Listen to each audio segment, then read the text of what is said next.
Good evening, everybody, and good afternoon to those of you in the UK. And welcome to this event. My name is Salim Ul Haq. I'm the director of the International Center for Climate Change and Development at the Independent University Bangladesh, and I'll be co-moderating today's discussion along with Simon Maxwell from the UK. So let me welcome you to this second event in the UK-Bangladesh Climate Partnership Forum. We've already had the first on adaptation and resilience. This one is the one on nature-based solutions. The event is sponsored by the Foreign Commonwealth Development Office, jointly organized by Mott MacDonald and the Overseas Development Institute in the UK.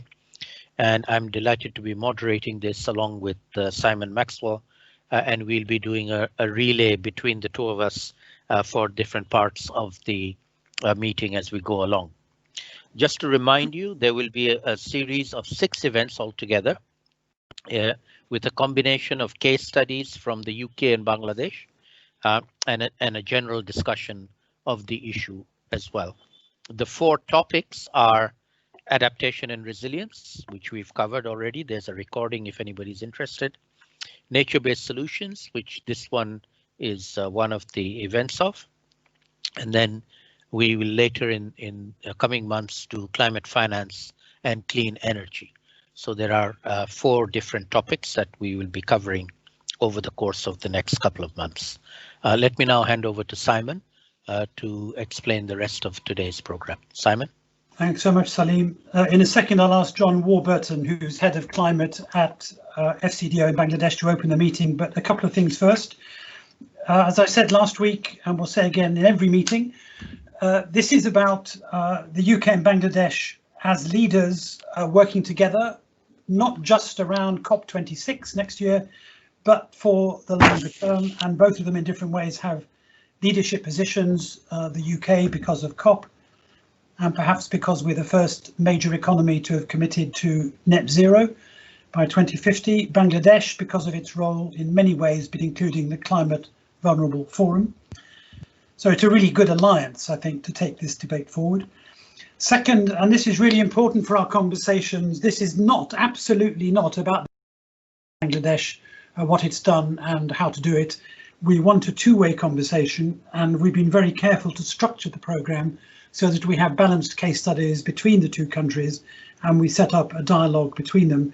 Bangladesh, we think, has many lessons to offer the UK and the rest of the world around topics, but especially today around nature-based solutions. And then thirdly, we want to be careful not to have a sort of generic, high-level and rather empty discussion about, how much we love forests and mangroves and nature-based solutions of all kinds. We want to get into as much detail as we can about the who, what, where, why, when, how the payment for ecological services work, what are the trade-offs between, I don't know, rewilding and agricultural production, for example. And we encourage everybody to, if they can, help us answer some of those big and difficult questions about what we do on Monday morning. And a few practicalities about today's event. It's on the record, of course. There's a hashtag for social media, which is hashtag BDUKCOP26, so please use that. There is a chat box on the right of your screens if you opened it up, so please use that for comments. We ask you not to ask questions, which can be taken offline, but to contribute to a conversation during this meeting. So make points, disagree, argue, or propose other case studies. Time is tight, so everybody please stick to your time limits, and I will be all over you if you're not, and I'm sure Salim will as well. And then, as Salim said, there are reports on these meetings and recordings which are available on various websites, including, I think, ODI and Salim's Institute, EACDS in Dhaka. Now, I have a few things to say about this session, but before I do that, let me ask John Warburton, who, as I said, is the climate change team leader at FCDO in Bangladesh, to open the meeting formally and perhaps give us a steer. John.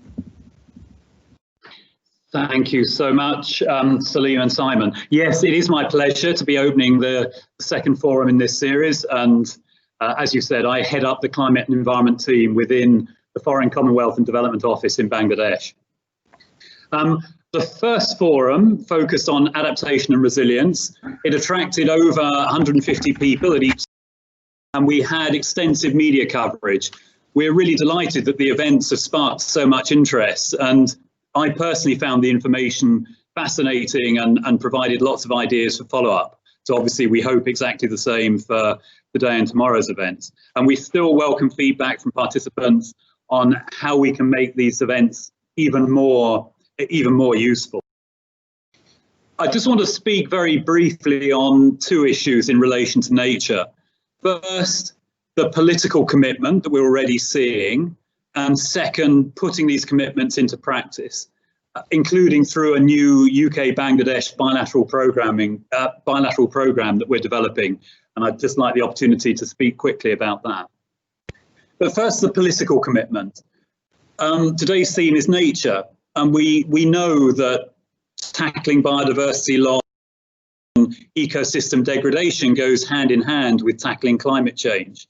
But the practical ways of doing this are still being developed. The UK and Bangladesh have both made their commitment to climate change and nature clear at the political level. The UK Prime Minister Boris Johnson put forward a leader's pledge for nature at this year's UN General Assembly. And Bangladesh Prime Minister Sheikh Hasina was one of the first to sign this pledge. And then just last month, the UK's 10-point plan was launched for a green industrial revolution. That also emphasised actions to protect nature, including restoring habitats to combat diversity loss and creating new national parks and protected areas and creating jobs in nature conservation and restoration and investing in natural flood defence. In Bangladesh, the government is promoting afforestation and reforestation initiatives and increasing tree coverage from 22% to 24% next year. And as a continuation of this commitment and in celebration of Mujib Bonsho, the government has been planting 10 million more trees across the country this year and wants to achieve at least 25% coverage by 2030.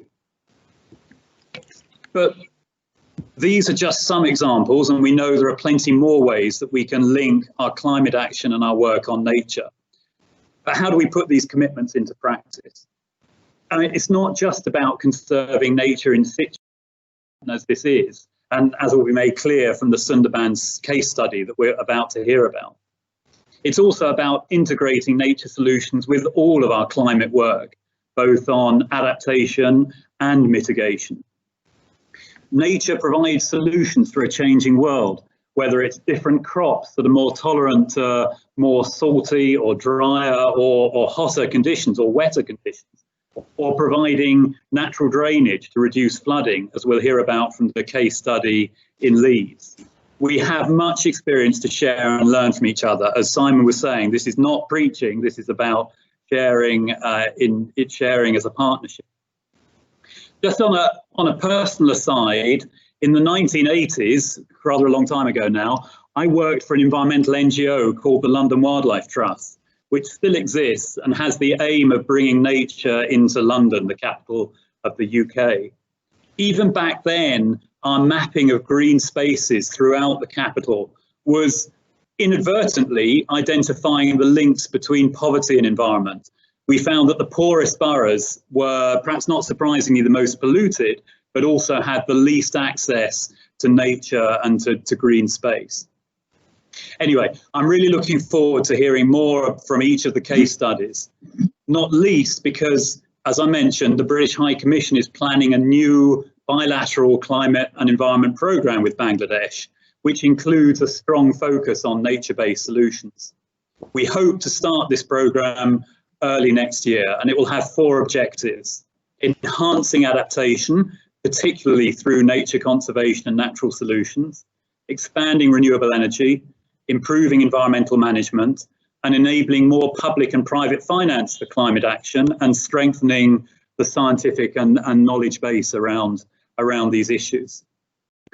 These are complementary objectives. Part of our work on partnerships will be to facilitate more learning on nature-based solutions and to help encourage their uptake in policy and planning. and in our own integrated adaptation, we'll want to roll out those that have already been developed and test their effectiveness. And we want to hear about ideas that we can take forward, further ideas that we can take forward through this programme. So I'm really looking forward to hearing more from the case studies about practical implementation and suggestions for working together in Bangladesh, in the UK and globally, so that we really do put nature at the heart of our climate action. Very good. Thank you. Back to you, Simon. Thanks very much. I'm going to take us through the case studies and then Salim will manage the discussion. I think we have a slide which shows what the programme is for the day, do we? But we have 4 case studies. They will be on nature-based solutions in humanitarian response. A case study from Kutupalong, the world's largest refugee camp, and that's by Rakibul Amin, country rep of IUCN. We have effective law enforcement and improved community participation in natural resource management, best practices and challenges in the Bangladesh Sundarbans. That's from Panchanan Kumar Dali, who's Senior Technical Advisor with GIZ in Bangladesh. And then we have 2 UK case studies, adaptation using nature-based solutions with traditional infrastructure. That's from Leeds in the UK, the Leeds Flood Alleviation Scheme. Fiona Sugden from the UK Environment Agency. And finally, making the business case for natural flood management. That's from Paul Sayers, also, of course, from the UK. And then we have 4 panelists, and each of the panelists will speak to one of the cases. Ed Davey, who is with the World Resources Institute and the Food and Land Use Coalition at WRI, will comment on the first case study. Sahara Meroz, who's an environmental journalist in Bangladesh, will comment on the second. And Shouting who is with the IIED in London, will comment on the third. And Paul Sayers will comment on the fourth. I hope I've got that in the right order. Don't forget, you can put your comments and remarks in the chat on the side. And I will again remind everybody, please, to keep to time as far as you can. 5 minutes for the case studies, just 2 or 3 minutes each for the comments, so that we have plenty of time to discuss and learn from each other. Rakibul Amin, we hope to start with you and hope you will set a good example in terms of timekeeping. So over to you. Thank you.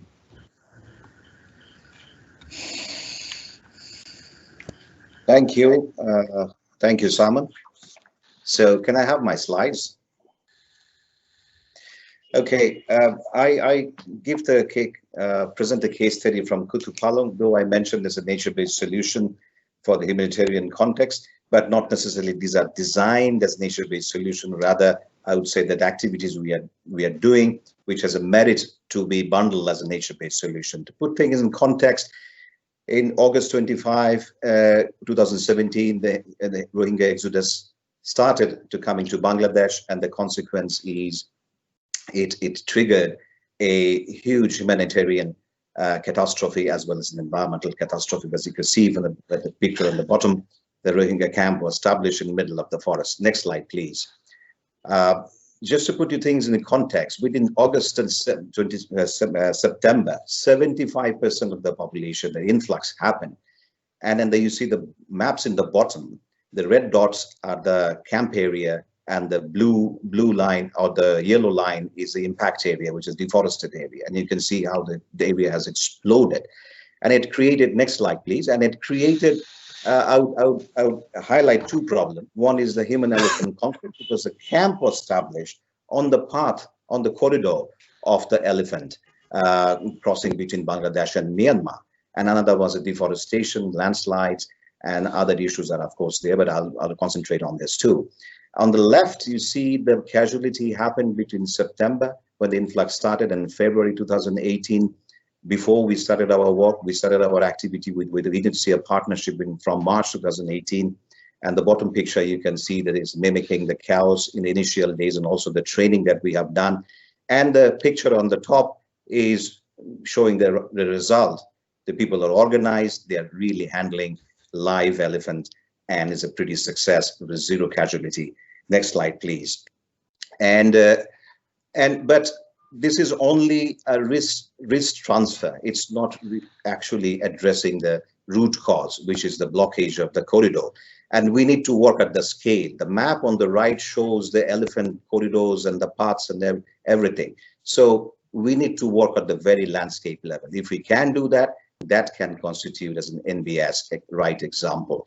And we know the modeling, through modeling, the elephant corridor can be open, which we have done, but it requires, again, a planning at the landscape. Next slide, please. And when we say landscape level, it has to be through the Cox's Bazar and Chittagong region, and we need to bring this forest landscape principles, restoration principles, where there are coexistence of elephants, people, and also we need to allow development. Next slide, please.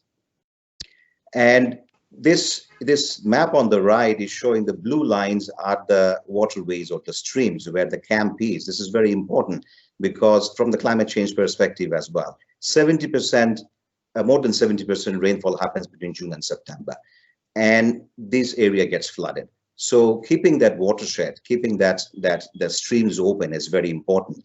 On the picture on the left is like quick fixing, trying to do going into the nature. It may help you for some time, but it ultimately gonna hinder the whole process. Next slide, please. This is one of the wonderful things happened. The picture on the top was the beginning of 2017 or late 2017, where there was not a single blade of grass. I mean, the whole landscape was looking like a moonscape. But with the planned restoration, you see how the whole camp transformed into a green. Next slide. And it was possible because it was coupled with the distribution of LPG to meet the fuel load demand. And we have seen the LPG has reduced about 80% demand.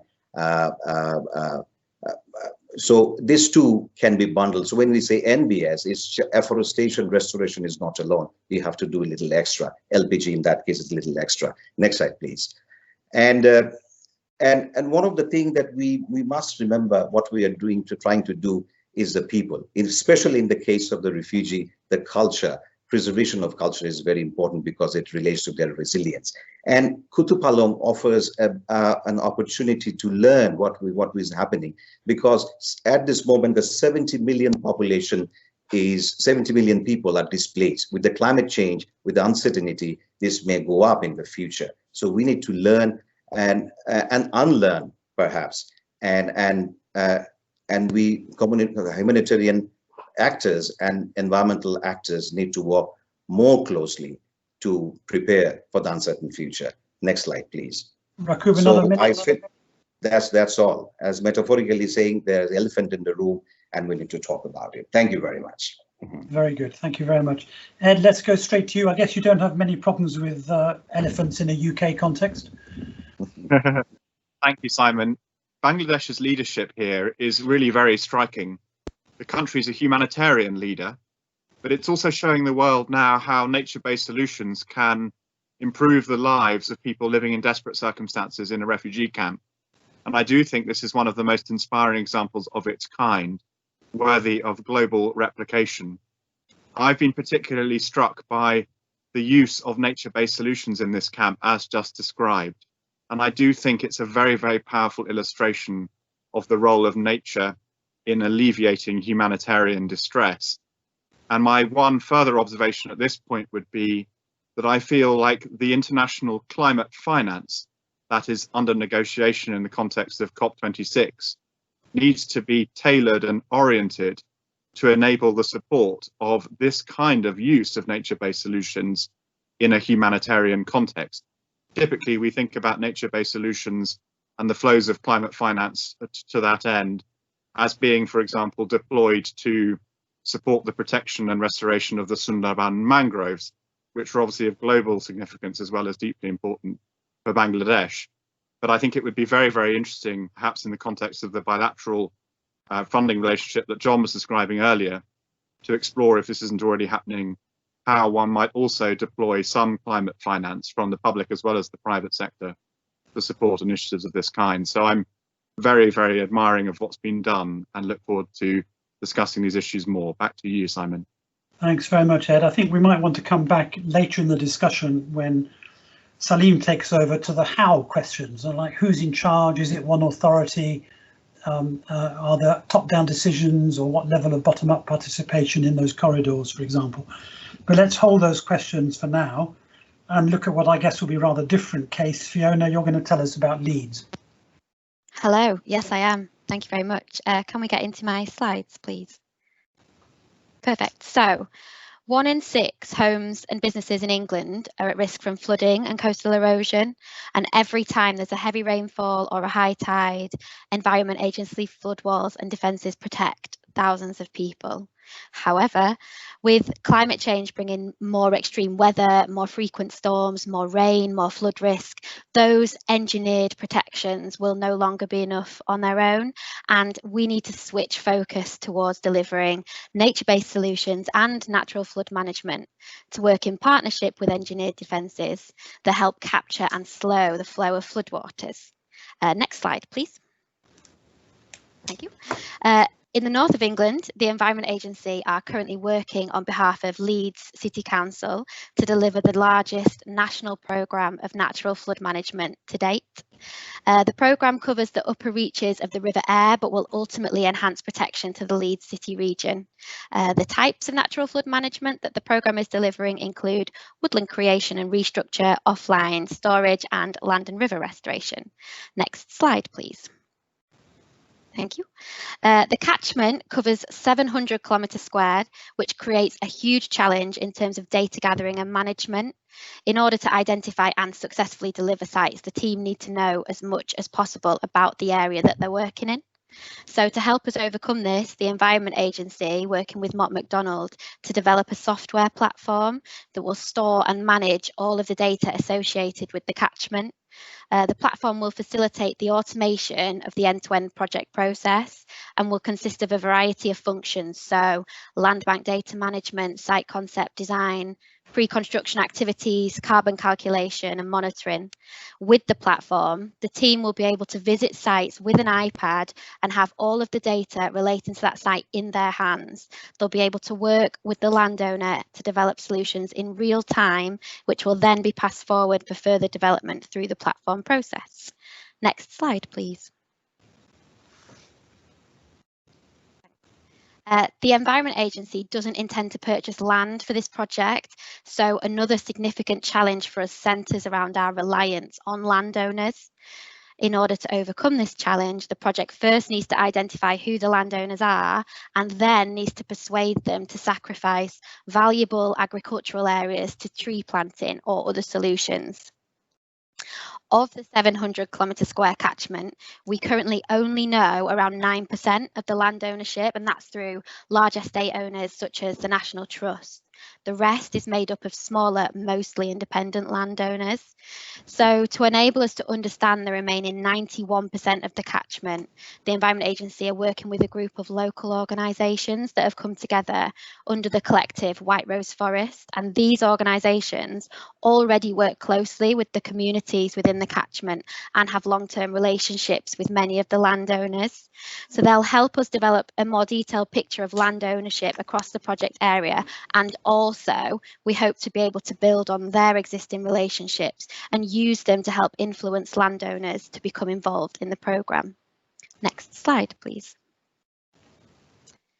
Once delivered, measuring the cumulative impact of natural flood management at such significant scale presents us a further challenge. So quantifying the impacts of a multitude of sites of differing sizes, locations, characteristics within the context of a dynamic and constantly changing environment is difficult but hugely important. To help address this, the Environment Agency are working with a variety of research partners to design and implement monitoring strategies for the programme. A flagship site for research is being developed at Broughton Hall, which is a 3,000-acre estate within the catchment. And we're working together with the White Rose Forest and the JBA Trust to deliver significant nature recovery, natural flood management, woodland creation, as well as an industry-leading research hub on the site to gather data. This research will not only cover flood reduction and carbon sequestration, but also the various bioeconomic, habitat creation, socioeconomic and mental well-being benefits that we know nature-based solutions can offer. So if the programme can work to strengthen the understanding around these many benefits, we hope that we can contribute towards the increasing use of nature-based solutions in the future and further facilitate the creation of a more resilient environment. Next slide, please. So Fiona, I'll just leave you with... Good. Yeah, that's fine, that's it. I'm done. Oh, well, you can read the slide. It's resilience as well as protection. That's the key message. Okay, perfect. Thank you. Sorry to interrupt at the last minute. Thank you. No, it's fine. We need to understand more, and we'll come back to that. Just, it's all persuasion. That's really interesting. You're not telling people to plant trees. So I will be curious to know later on what it is that persuades all these landowners who could be growing something else to stop doing that and plant trees.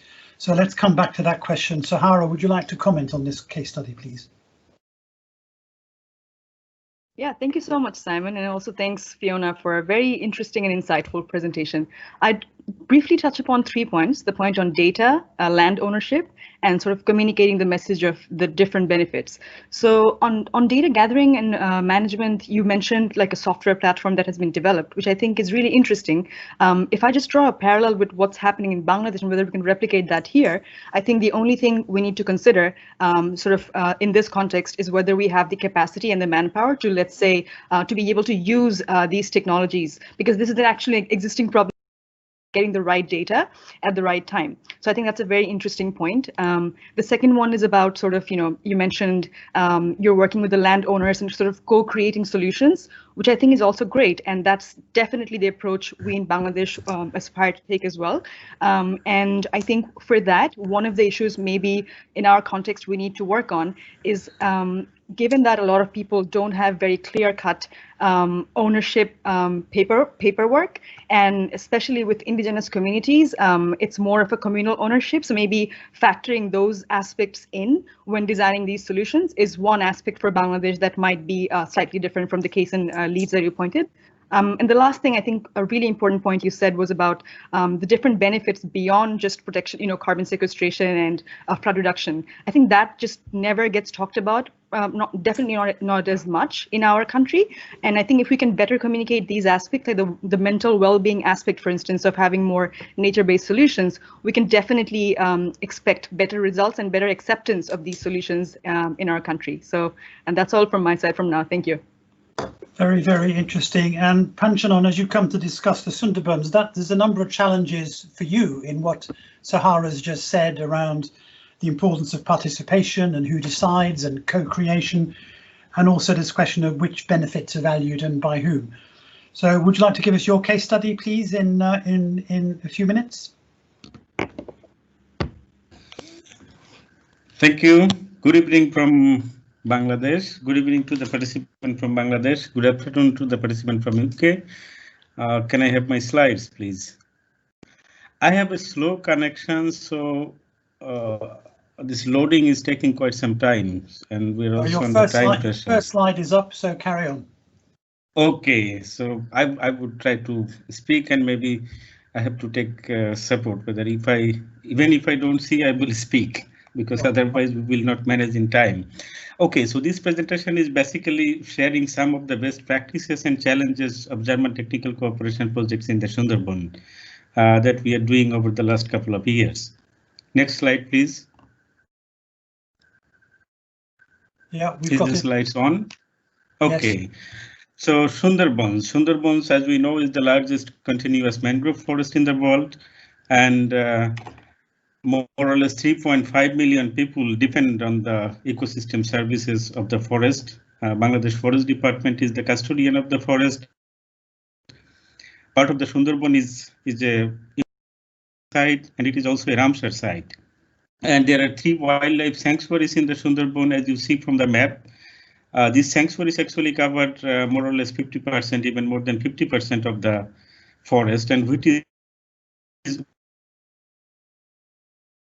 which is completely a no-take zone. Extraction of non-timber forest product is ongoing in the rest of the Sundarbans on a permit basis. Next slide, please. Is the slide one? I think we want the next slide. This is, try the next slide. See what somebody, that's it. SMP on the project. We've got co-management in the Sundarbans in front of us. So that is actually the fourth, even the next slide. Okay, so before this slide, there was a slide on the project. So the project is actually working on three intervention co-management, which is the first one, the slide is one, and then we are also working on a smart patrolling, and the third intervention area is ecological monitoring. Today I will speak only on co-management and smart. So co-management actually in Sundarban, a three-tier co-management structure actually was introduced in 2009 through one of the USAID supported projects, and right now we have like three-tier structure in place. The lowest tier, as you see from the visual, is the village conservation forum, where actually resource users as well as non-resource users are actually part of this. The next level or the next tier is actually People's Forum, which is a representative structure of BCFs, and the topmost layer, which is the most powerful layer, or the tier, is actually the co-management committee, that is the most powerful and decision-making body. In Sundarban, currently we have a total of 211 BCFs with a coverage of 32,000 households as members. Next slide, please.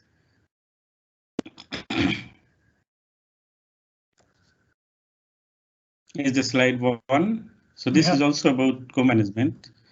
Okay, so even though we are practicing co-management in Sundarban for more than 10 years now, and there were quite some significant progress has been made, especially the adoption of the protected area management rule, which is a significant development of institutionalizing co-management in Bangladesh. Still, we are facing a lot of challenges. One such challenges is as well shrinking of resource users' access to the Sundarban. As we see from the map that more than 50% of the forest is now sanctuary and it's a no-take zone. But still there are a large number of resource users dependent on the Sundarban. So this is really a big task ahead of us to find the solution how to accommodate these resource users. Another challenge is actually the insufficient capacity of non-state actors. Like in our co-management structure, there are also state actors who are very good, but there are non-state actors, especially the poor resource users and women, who actually lack their voices and their capacity to contribute to the sustainable natural resource management. And also sustainable financing of co-management activities in the field level is a big challenge, because this is mostly project driven and there is no guarantee of long-term engagement. Next slide, please. Is it on a smart? It is.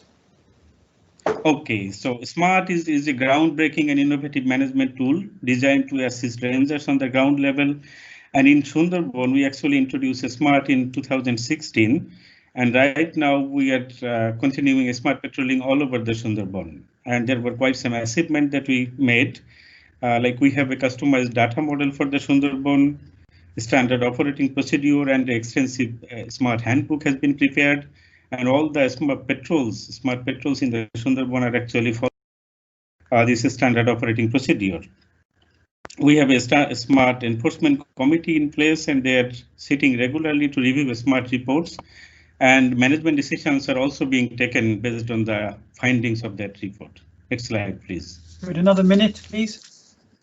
Okay, I'm almost at the end. So even though like Forest Department is strongly committed to SMART and they has made it as one of their priorities, there are still quite some challenges. Like this SMART is combined with a comprehensive training program to support the SMART patrol, the frontline rangers, but frequent transfer or staff rotation in the Forest Department made it difficult to put this on a sustainable basis. And a long-term strategy for law enforcement monitoring in the Sundarban as well as for the country is not yet there. We are actually working on it. But SMART definitely has the potential to be scaled up in other conservation sites in the country. The last slide, please. Yeah. Okay, so in the last slides, I want to look into the future. So in the future, German government already committed to the Bangladesh government about a new technical cooperation project, which will be integrated management of the Sundarban mangroves and the marine protected area, which is source of no ground in the Sundarban. A project starting from early 2022. Thank you. Very good, very, very interesting. Especially for me anyway, the data thing is very interesting, but also that whole issue about enforcement and lots of people in uniform in your slides and some people with guns even. We might want to talk about that. Shouting, have you got some comments on this?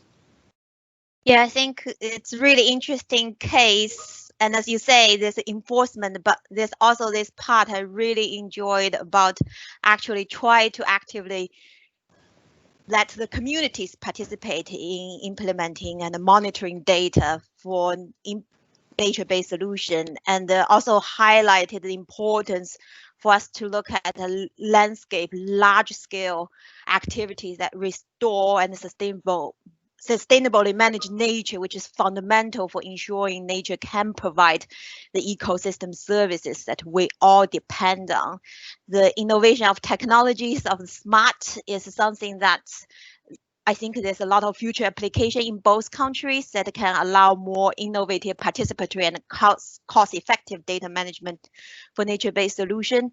I think the time is really tight for this presentation, but what I would have been really interested to hear more on is the benefits of nature-based solution, especially considering what nature-based solution is different from conventional conservation, is that it is a more integrated solution that allow us to achieve multiple benefits beyond just conservation, but also addressing societal challenges like climate change. I see some interesting chats in the box about how mangrove is really important internationally for biodiversity, and also especially Sundarban is also very important for mitigation. Nationally, it's really important for Bangladesh for managing storm surge and climate change impact for building resilience. But then at the same time, also there'll be local benefits. It will be quite interesting to understand that, but we also need to be honest about the potential trade-offs of those benefits to maximize the international benefits of biodiversity and for mitigation, and for national benefits for resilience. What are some of the potential local trade-offs in use of those natural resources and how we can manage that? And I think that's a really relevant question for us all to discuss for all the case studies for nature-based solutions as well. And that links then to how to finance this type of approach. If some people benefit more, how we can then, based on that trade-off, to think about investment and finance for this type of things, where local communities and government are actually bearing the brunt of most of the cost of doing this, and how we can support them, and reflected in the presentations, a lot of discussion about the challenges. So I hope we can come back to some of those points. Very good, thank you, very interesting. And I love the background you have with your landscape scale picture. Very good. This is actually all very complicated. I think there's quite a lot to discuss in here about how we get it done, but let's go to another UK case, making the business case for natural flood management. Paul. Hi everyone, and very pleased to be here. So I'm Paul Sayers. So you heard from Baroness Brown about the UK climate change risk assessment at the last meeting. I'm going to focus on the flood projections of that and the role of natural flood management as part of that. Next slide, please. So in assessing the future climate change risk assessment, we include climate change. Next slide, please. And the next slide. And in our UK climate change risk assessment, we look at two climate futures, a 2-degree line trajectory, which is that bottom yellow line. Oh, go back one, that's it. Bottom yellow line, and a 4-degree trajectory, which is that top red line. The other small lines are all to do with different RCP ranges, but that's the 2 and the 4. Next slide, please. And we also think about population growth. Next slide, please. Which in the UK, we look at a low and a high growth scenario, and there's a lot of spatial variation in where populations are due to grow. If you look at between a low and a high growth, so there's a lot of spatial variation in that. Next slide, please. And we also importantly look at the role of different adaptation measures. Next slide, please. And we look at if we carry on adapting as we have been in recent years, or if we reduce that, or if we enhance that. And in all of those adaptation features, catchment management, natural flood management is a central element to that. Next slide, please. And when we're looking across the UK, we've developed, when I say we, the Environment Agency and others have developed an natural flood management opportunity map that considers issues of storage, so surface storage features, and also the role of runoff measures, particularly woodland. And we've translated that to an opportunity map that says the potential for natural flood management, given the geology, etc., land use, to manage peak flood flows. Next slide, please. And we put all of those ingredients together, the adaptation, the population and the climate, to see how the future expected annual damages on the y-axis there might change in the UK through to 2050s and the 2080s. And the dark shading is under a 4-degree future, green 2050s, orange 2080s, and the light shading is under a 2-degree future, and the grey is present day. And we can see in all instances, as we move to a higher climate change future, we get an acceleration in risk, acceleration in the rate of risk growth. Next slide, please. And part of those assessments, we try and break down the contribution adaptation may play in reducing that future flood risk. So the graph on the left there is the total adaptation benefit. And if we just look at the green graph, that is the total adaptation benefit by the 2080s under a 4-degree high population growth future. And then we've looked at how different parts of the adaptation picture might contribute to that. And the second set of charts in are conventional defences, so linear defences like embankments and barriers. And the one with the arrow is for catchment management, natural flood management. And that is showing that there's a significant contribution that can play in managing the UK's expected annual damages from flooding. Still, conventional defences are dominant, but increasingly catchment management has a significant role to play. Next slide. And here is just to illustrate that spatially across England. If this is a picture of England, the red is just where Wales lies. These are the benefits that we see, present value benefits through to the 2100, if we take a portfolio response to managing future flood risk. And we can see that distribution, the darker the colour, the greater the benefit. If we go to the next slide, these are the associated costs across England of where we think the highest levels of cost, darker the blue, may be in terms of delivering that adaptation. But if we look at the next couple of slides, so next slide, we've tried to disaggregate the role that conventional flood defences might have as part of that adaptation picture. And we see the estuaries and the coast and London coming out as key areas where conventional defences will have a big benefit. And the next slide, we've also extracted out where we see the biggest bang for the buck from natural flood management as part of that portfolio. So we see a number of areas is predominantly focused on fluvial natural catchment management. So we see some really large areas where we see big benefits, anticipate big benefits from natural flood management as part of that portfolio, and have put some numbers to that.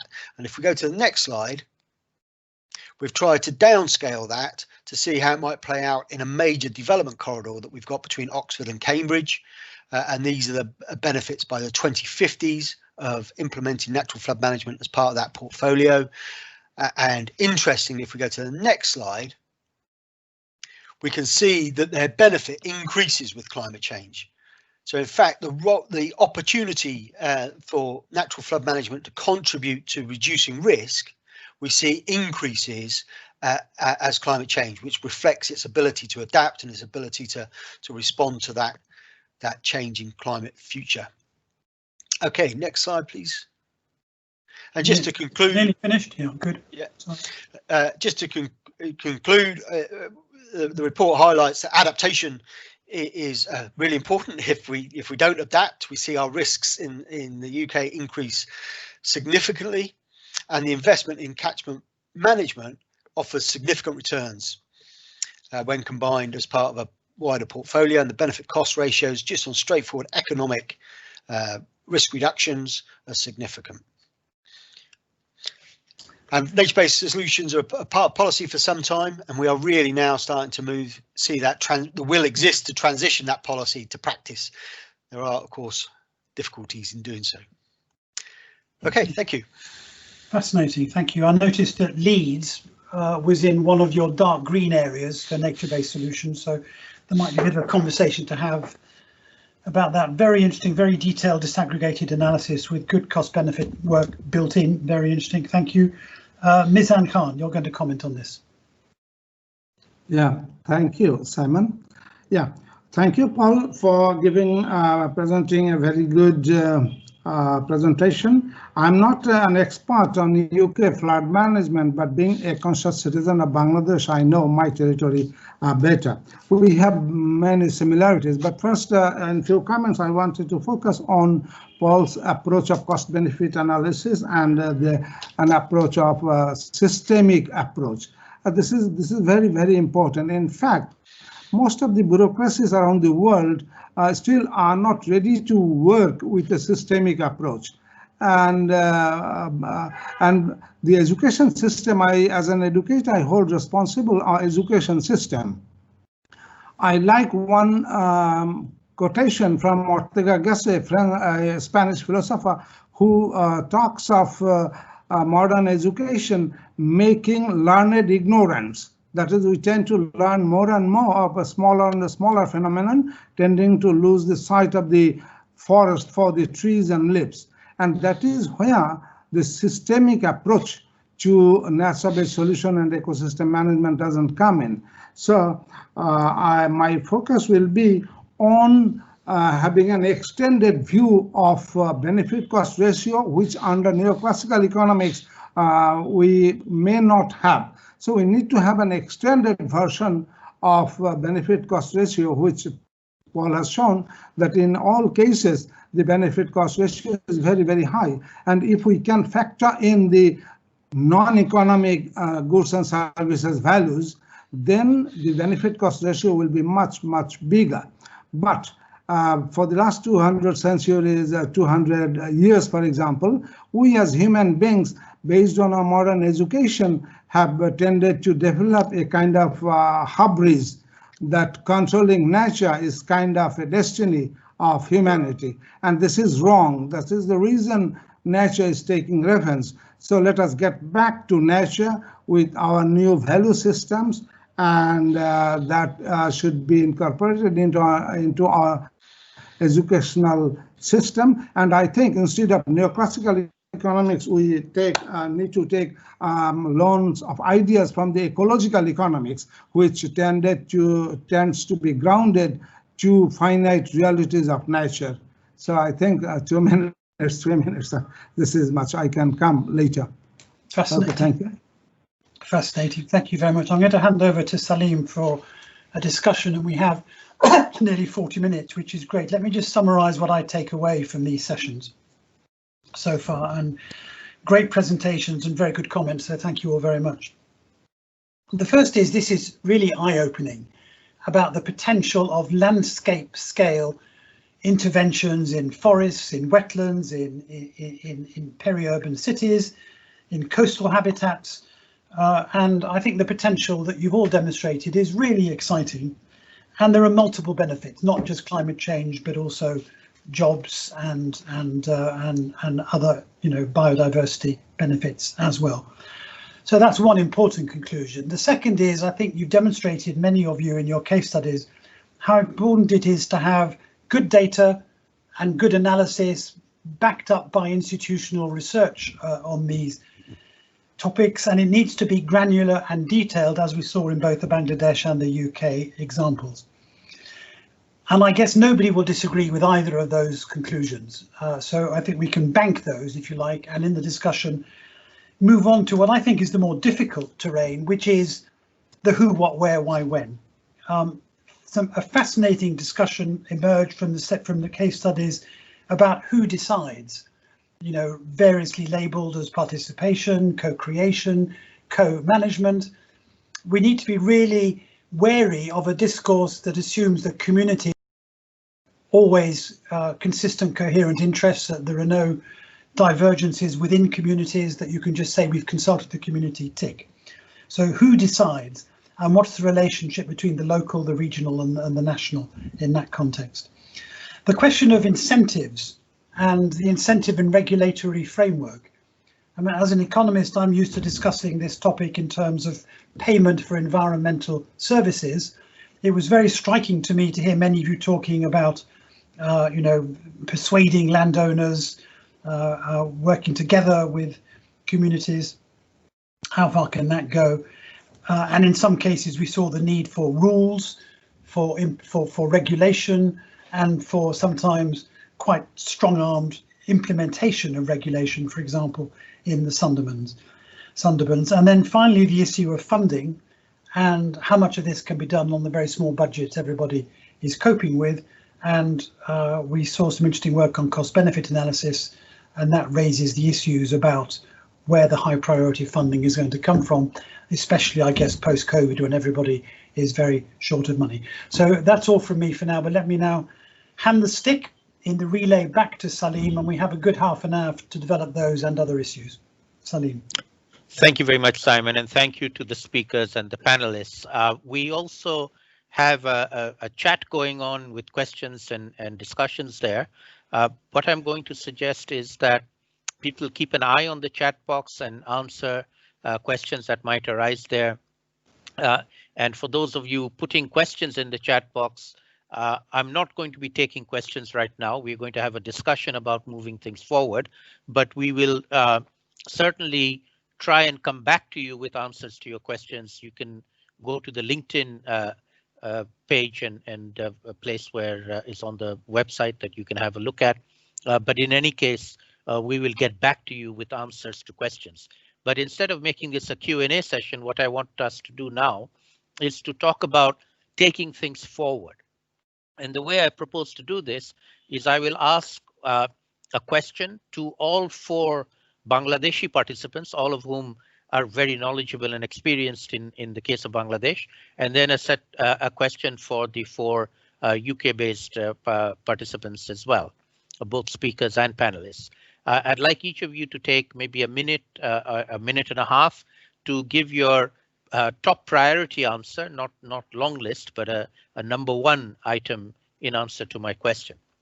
So my first question to the Bangladeshi participants is, we have already got a number of very good examples here, and all of us from our own experience in Bangladesh know that Bangladesh is very good at doing plans. We do excellent plans, and then we don't implement them well. And so all of us know this. So my question to each of you, and I'll start with Rakib, is based on your experience, and it doesn't have to be just Kutupalong and the elephant case, but your big experience in Bangladesh in general on promoting nature-based solutions, is what would you say is the number 1 priority that we need to be doing, not in planning new things, but in implementing the plans that we already have, many of them which are very, very good, but they tend to get not implemented or prevented from being implemented. So Rakib, a minute and a half, please. Okay, thank you, Salim Bhai.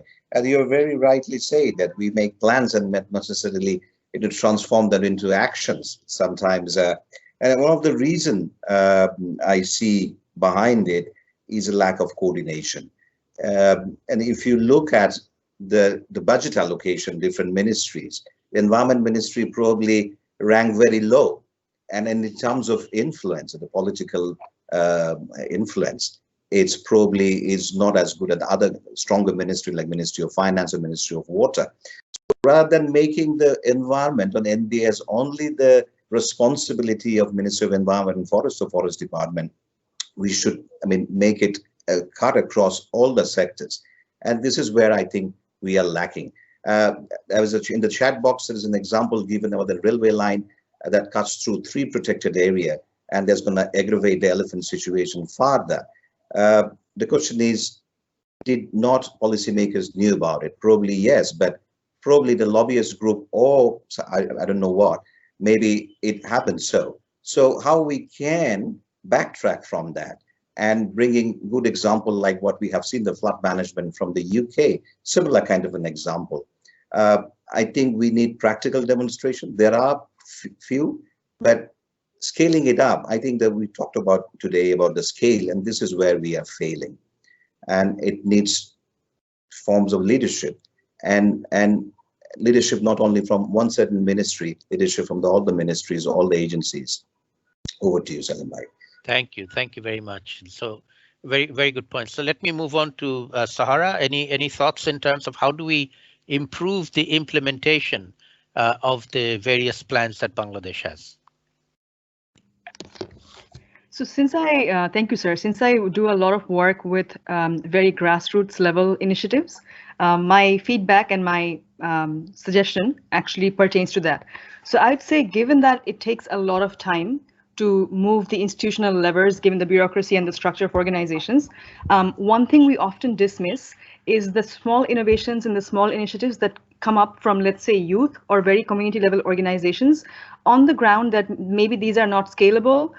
They won't get funding, they don't have institutional backing, they don't have credibility, and a plethora of other reasons. But I think this essentially demotivates a lot of people who might have been able to act faster than a large government body, and they just give up on their initiatives. So I personally know a lot of young people who start all these nature-based solution enterprises, a small NGO, a small organization in their community, but then just because they don't get the support to scale it up, in spite of their best intentions, they often then give that up and pursue, let's say, a career in typical corporate, typical safe job. So I think one thing we can really do is, if we cannot do the change fast enough through our institutional architecture, at least let's support these small interventions from the community and help scale these up, help remove some of the barriers that work to their replication of their efforts countrywide, and that can actually go a long way.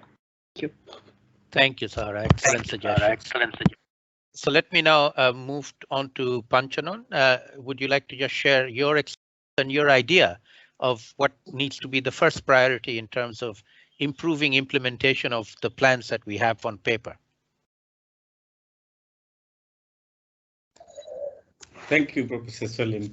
I would like to focus on also in the Sundarban, as we are also working there. I think the trade-off between development and nature conservation, if you look at the Sundarban, like the industrial boom that is happening in the Sundarban or in the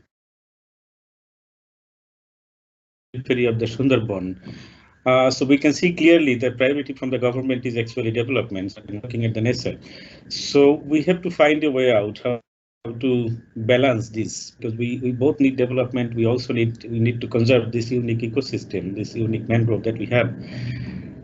And sometimes also, as Rakib Bhai said, this coordination is a big issue. Like if you look at Sundarban, there are many players and many ministries involved. Like if you look at Sundarban, also beyond the marine protected area that is also declared, and further south to the Sundarban. So there are Mongla Port Authority, Navy, Coast Guard, Forest Department, many other Department of Environment. So there are a lot of ministries, lot of departments are working, and it sometimes depend on the ministry. Like also ministries has different level of influence, different level of power, and that also decides the course of action. Like if we see now the Ministry of Environment is not really having that much of influence like the other ministries like industry or the water transport ministry and others. So we are ultimately losing to some extent. So this is something we need to look at in the future. Thank you. Thank you very much. Excellent suggestions, particularly the need for a all of government approach for the different agencies involved. Very often they seem to be working at different cross purposes. And one of the comments in the chat box is bringing in the Ministry of Agriculture, a very big player as well. Mizan, would you like to just share your top level thoughts on what do you think needs to be prioritized in terms of implementing our plans? For example, just a first comment on the Sundarbans. I, as a non-natural scientist, view that if the government, forest department and the communities take a hands-off approach for 5 to 7 years, then we will have really a beautiful, healthy Sundarbans. So no human tinkering. So for that, forest department needs to arrange diversification of livelihoods for the very poor people that they live.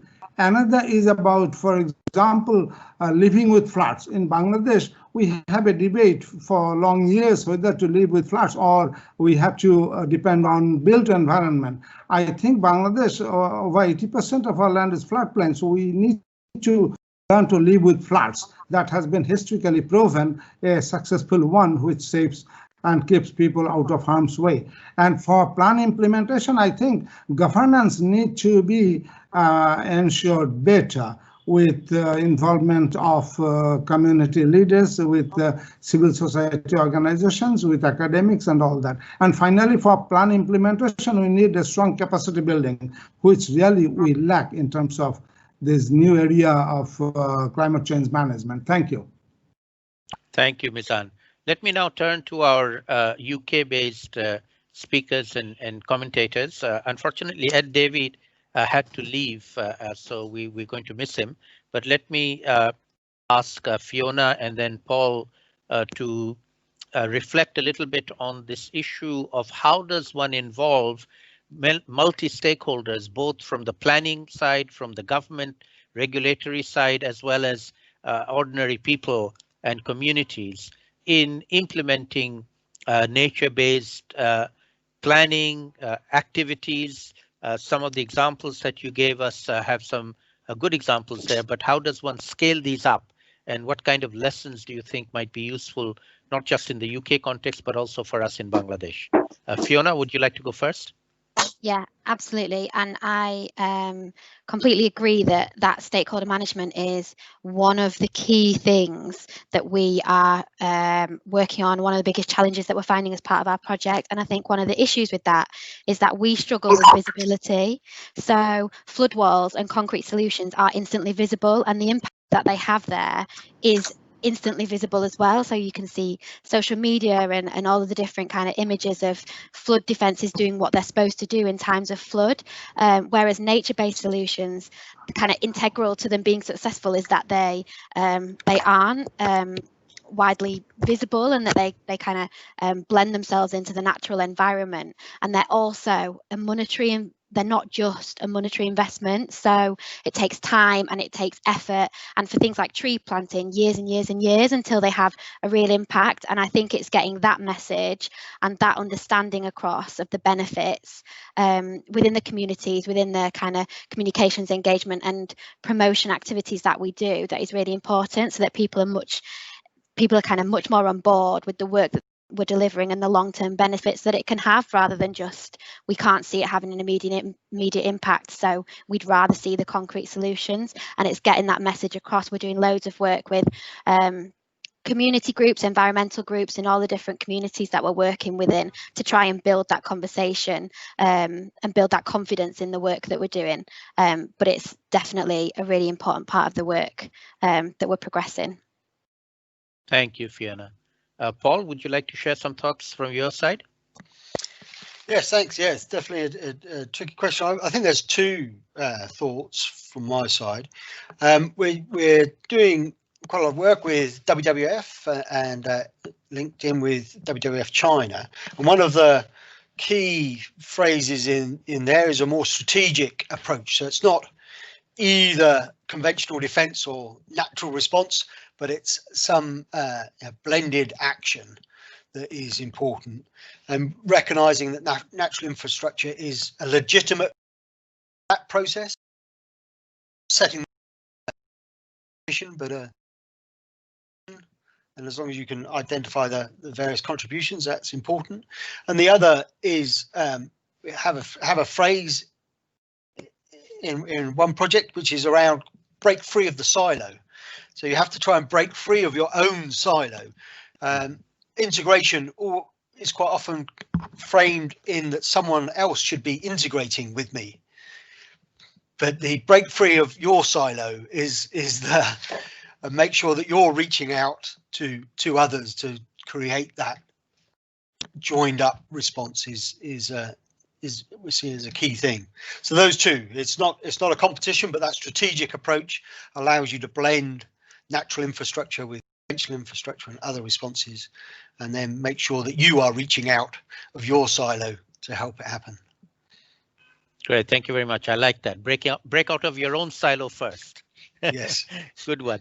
Okay, so I'll just go for one more round of comments from each of the participants. I'll ask each of you in turn to reflect a little bit on any ideas that you may have to take this conversation further, either collaborating between those of you in the UK and those of us in Bangladesh, or joining forces for sharing the knowledge and experience we have for a global good, and particularly towards COP26, which is sort of one of our objectives of trying to feed into. And I'm going to start by asking Professor Mizan Khan, who is a very experienced negotiator and has a long history of attending the COPs, to maybe share a bit of thought on how do you think we can take these ideas into the COP process going forward? Mizan. Yeah. My system. Yeah. Do you hear me? Yes, go ahead. Yes. As a negotiator, yes, very important question. UK, we look forward to UK leadership, but I have a message to the UK leadership as a negotiator, because if the developed countries focus too much on their own adaptation and invest heavily in their adaptation, in the increasing their adaptive capacity, that will make the global south, particularly the particular vulnerable worse off, because huge investment in their own adaptation, the developed countries will feel discouraged to go for ambitious mitigation. And that was the reason back in '92 when the convention single-handedly focused on mitigation, where adaptation was kind of an afterthought. So let us have more and more investment in developing countries, in the LDCs. Thank you. Thank you, Mizan.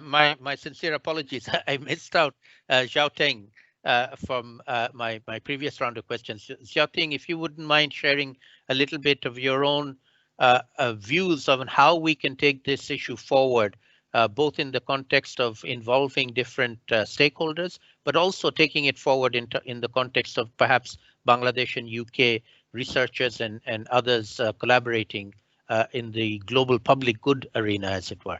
Xiao Teng, please go ahead. Thanks so much. And don't worry, I was fascinated by everyone's inputs anyway. So it's a really great, exciting conversation. I just want to go back to the facilitator's earlier question about the participatory approach, but the difficult question of who decides. And for us, we usually, in the implementation phase of nature-based solution, we find the regional, national, international voices often is louder. And that's part of the reason sometimes things just stay on a plan or commitment, but actually nothing is implemented.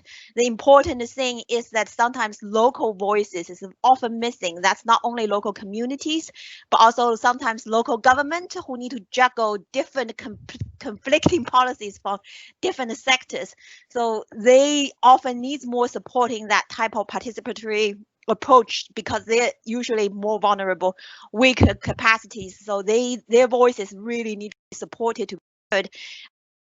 From our experiences, it's really important to build that local-based organizations and a local-based collaborative approach where those people who is real change makers on the ground can be participating in decision making, their voices heard, and then if they feel they actually can see the multiple benefits and the long-term impact, as every speaker's talked about, then the real change will happen on the ground. And that's really important for any participatory approach, that local voices and local interest. And I think that's where building on that, I think the two countries researchers and we would be also really interested to collaborate more is looking at how that type of local based how we can channel finance to a local level to enable the local change makers to make those activities happen, to address the capacity issues many people talk about at a local level, and then how we can then support real change that happening on the ground that utilize participatory approach, innovative technologies that have participation from local stakeholders to make data happen, to make implementation happen. So I'll just finish there, and thanks for inviting me back to speak. Thank you very much, Yao Ting. Excellent points, some of which we can then follow up on as well. I'm going to now turn to Sahara and pick up on the point that you made earlier of the many different innovative activities that many young people that you are aware of in Bangladesh are doing, but are failing to scale them up and get the kind of support that would make them have a much bigger impact. I'd like you to reflect a little bit more on that and think through what can be done to support them, rather than just simply saying they need support, and also at the same time think about how can we link up young people both in Bangladesh and the UK to join forces on this greater global public good of tackling climate change, which is a global problem and not just a problem in each of our separate countries. Sahara, so if you'd like to share some of your thoughts on that. Thank you, sir. And absolutely, I think it's very important that you brought this point up and giving me a chance to sort of elaborate on this, given the time constraints. I think one of the key areas in which young people, to answer the last part of your question first, young people can collaborate across the two countries and even beyond is on the area of research. So I think nature-based solutions is an area where not enough has been researched yet. A lot of community knowledge is still in silos. For example, if you think about the process of tidal river management, a very interesting indigenous method of using polders to sort of use siltation process as a way of raising the land. But I don't think enough people know about this process beyond, let's say, the pockets in which this is practiced. So I think young people from both countries can sort of benefit if they can not only learn about these kind of practices, but also sort of see research avenues for replication and collaboration on these kind of indigenous solutions, nature-based solutions. And given the advent of Zoom and the virtual platforms that have proliferated because of the pandemic and the lockdown, I think this is a better time than ever before to have those cross-border collaborations. How to scale up the initiatives that young people are taking? I think it's the needs are very simple. Young people who start these initiatives, it often starts from a desire to do something to address an immediate challenge they're seeing. However, after a point in time, when they face structural barriers like, let's say, access to funding, or difficulty in finding partners for the initiatives, which act, or difficulty in doing something beyond their immediate area. I can give specific examples. For example, one entrepreneur who I personally knew was working on waste management, had a very innovative solution for it, but beyond his immediate community, it was very difficult to scale that up because that required access to land. And no one was willing to sort of provide, the local government units were not willing to provide that access to a site for landfill to scale up that intervention, just because that initiative being led by youth is considered to lack credibility. So I think these are also issues of mindset. Can we work around those? Can we go beyond the idea that only established international organizations are the ones that are worthy of our funding, of our institutional support, and actually support these grassroots innovators who might not be the low-hanging fruit for us, but they have the potential to really go beyond their communities if we give them that space. So I think A, access to funding, B, access to bigger networks that we have, either through the government or through platforms like these of different countries collaborating, we can link them with others who can help them scale, not just in their communities, but beyond their borders even, and help them collaborate to really nature-based solutions to scale. So I can go on and on this with specific examples, but I think I'll stop here. Thank you very much. Excellent. So what I would suggest you do, Sahara, is join the LinkedIn group that we have set up for this meeting, which is specifically for us to follow up on ideas that we generate in these meetings. So please do join there, and then we can use that as a vehicle for thinking through some further activities that we might do going forward.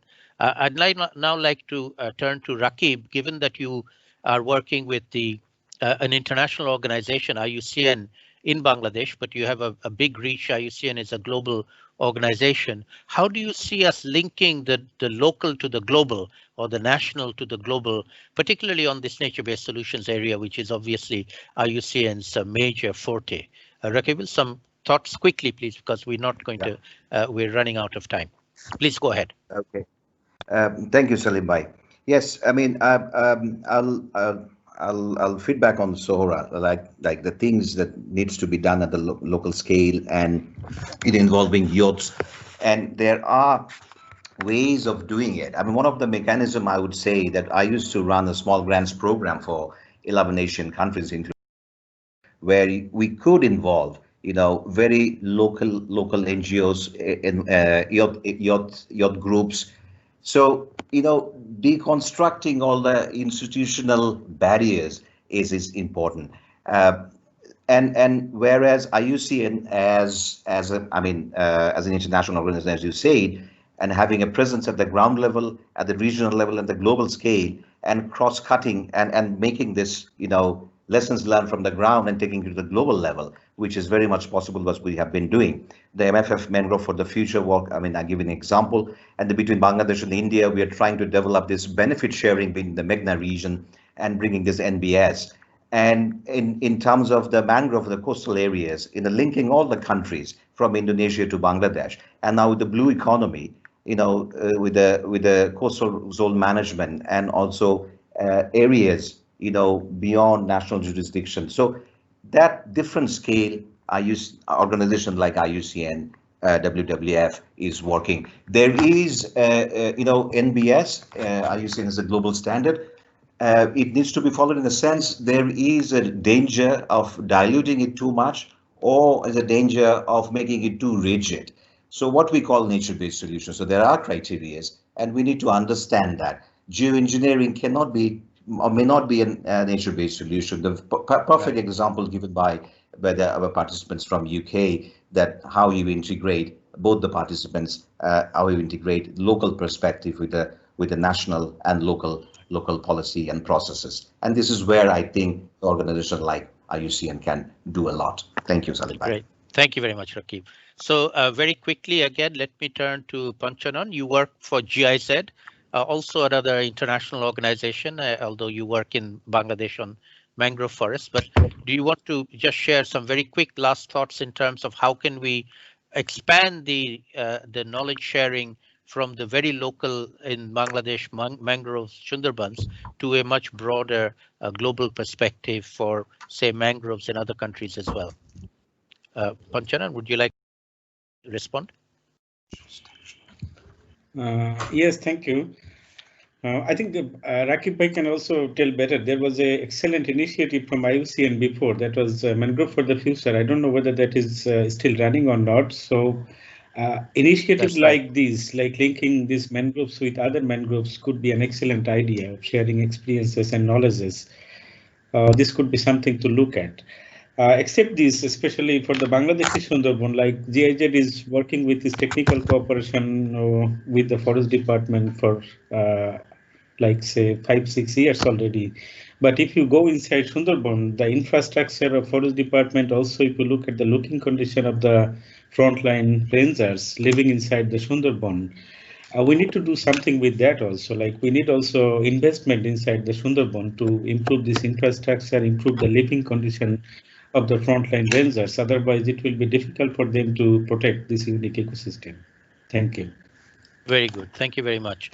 Let me now turn to Fiona Sugden from the UK. Fiona, if you look in the chat box, you'll see that there have been comments on your presentation, and in fact, one of our participants has linked up to a PhD thesis of a student that might be of relevance to you. So my question is to, if you wouldn't mind reflecting a little bit on how you see we might be able to develop collaboration between the kind of work that you're doing in the Environment Agency in the UK and the kind of things that we are facing in Bangladesh, particularly on wetlands management and wetlands preservation. I can tell you right now, one of the concerns we have is with the wetlands to the east of the current Dhaka city, which is expanding very fast.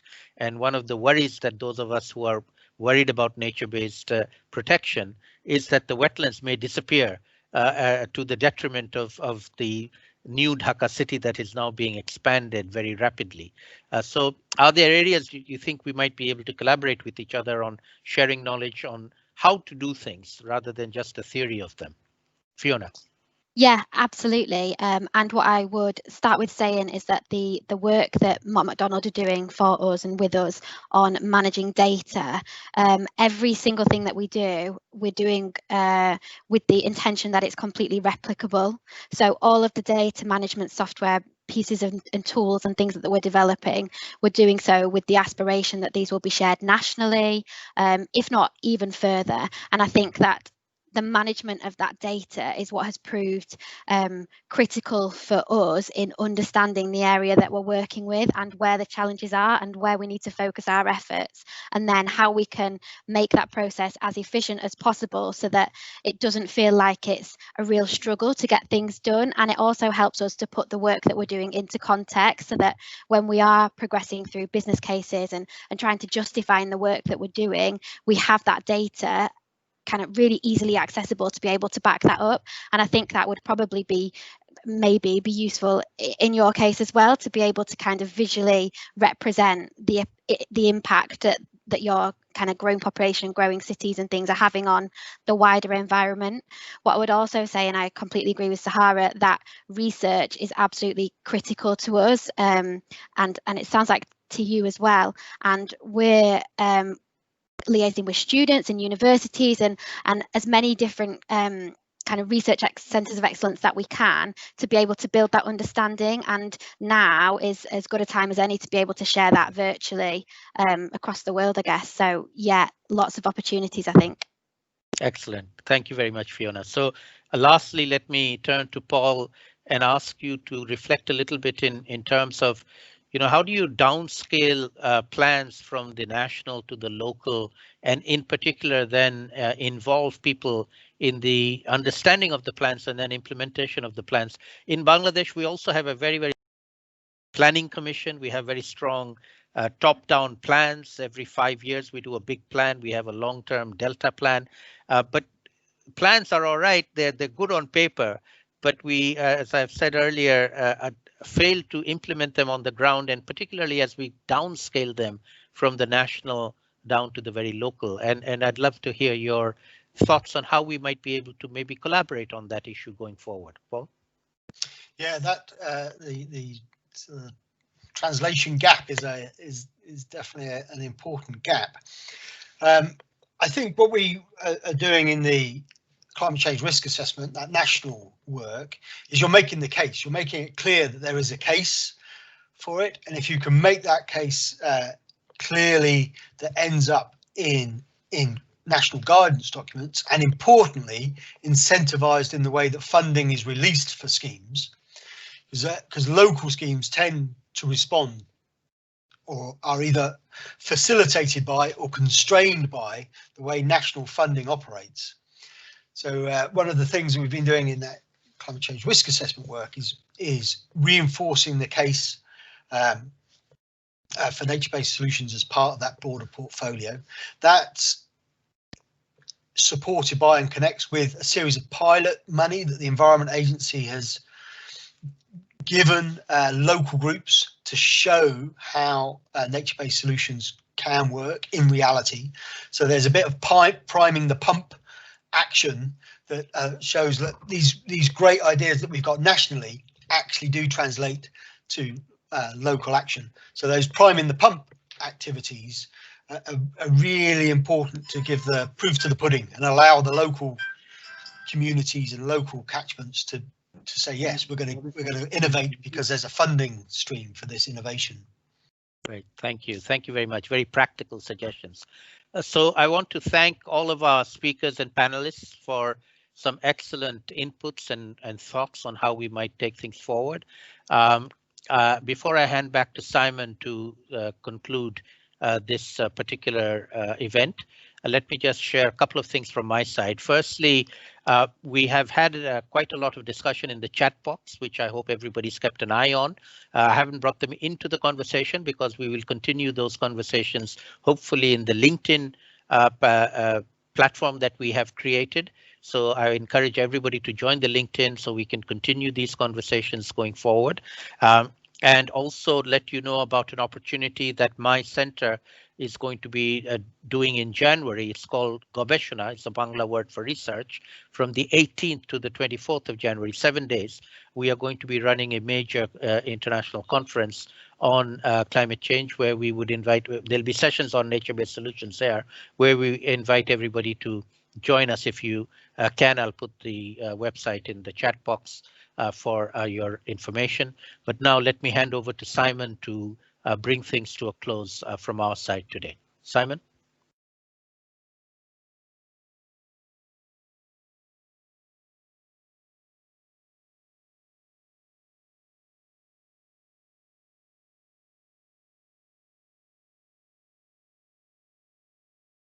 Simon?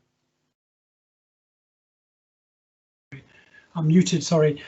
I said, Salim, thank you for chairing so well and for an interesting discussion to everybody. I'll say something about tomorrow in just a second. I think we should leave today with three dominant perspectives. The first is a wild, uncontrolled and passionate enthusiasm for what can be done in terms of nature-based solutions at landscape level, forests, wetlands, coastal habitat, not just concrete, but all the other things as well. With lots of multiple benefits. That's great. Secondly, we should really take away a very strong sense that the hard bit of this is implementation. I'm sure Bangladesh is not the only country in the world. I can think of at least one other sitting where I am, which is very good at plans and sometimes doesn't always follow up as we would wish in terms of implementation. Implementation is the hard bit, and we need to really focus on that. And we've had some good lessons from people. And then the third is, it seems to me there are still some major unanswered questions here about how we make the case and how we deliver change around the heterogeneity of communities and the management of community development, around the costs and benefits and how they're calculated, over what timeframes, around the incentive and regulatory framework, and around the finance. Those are four big topics, and we won't make progress, I think, unless we solve those. And luckily, we have a session tomorrow in which we can address some of those, and we have two ministerial level interventions tomorrow. The first by the Bangladesh Minister of Environment, Forest and Climate Change, Mohammed Shababuddin, and the second by video by Lord Zach Goldsmith, who is the Minister for the Pacific and the Environment in the UK. And then we have two keynote addresses by Dr. Ainur Nishat, who's a very distinguished and well-known speaker from Bangladesh, and by Mike Moorcroft, ditto, equally distinguished, who works for Natural England in the UK, and a panel, which I won't read out, but you will find when you register for the event. We need to ask them some tough questions and really push on these outstanding issues over and beyond our impassioned and unconstrained enthusiasm for nature-based solutions. Let me thank all of you who've sat in and contributed and made interesting points in the chat. Let me thank the sponsors. Let me thank Salim for being a great friend and collaborator. And let me thank all the speakers, both the case study presenters and the panelists, for your contributions. And I look forward to seeing you all, same time, same place, 1 o'clock GMT tomorrow for the second part of this discussion on nature-based solutions. And with that, thank you all very much.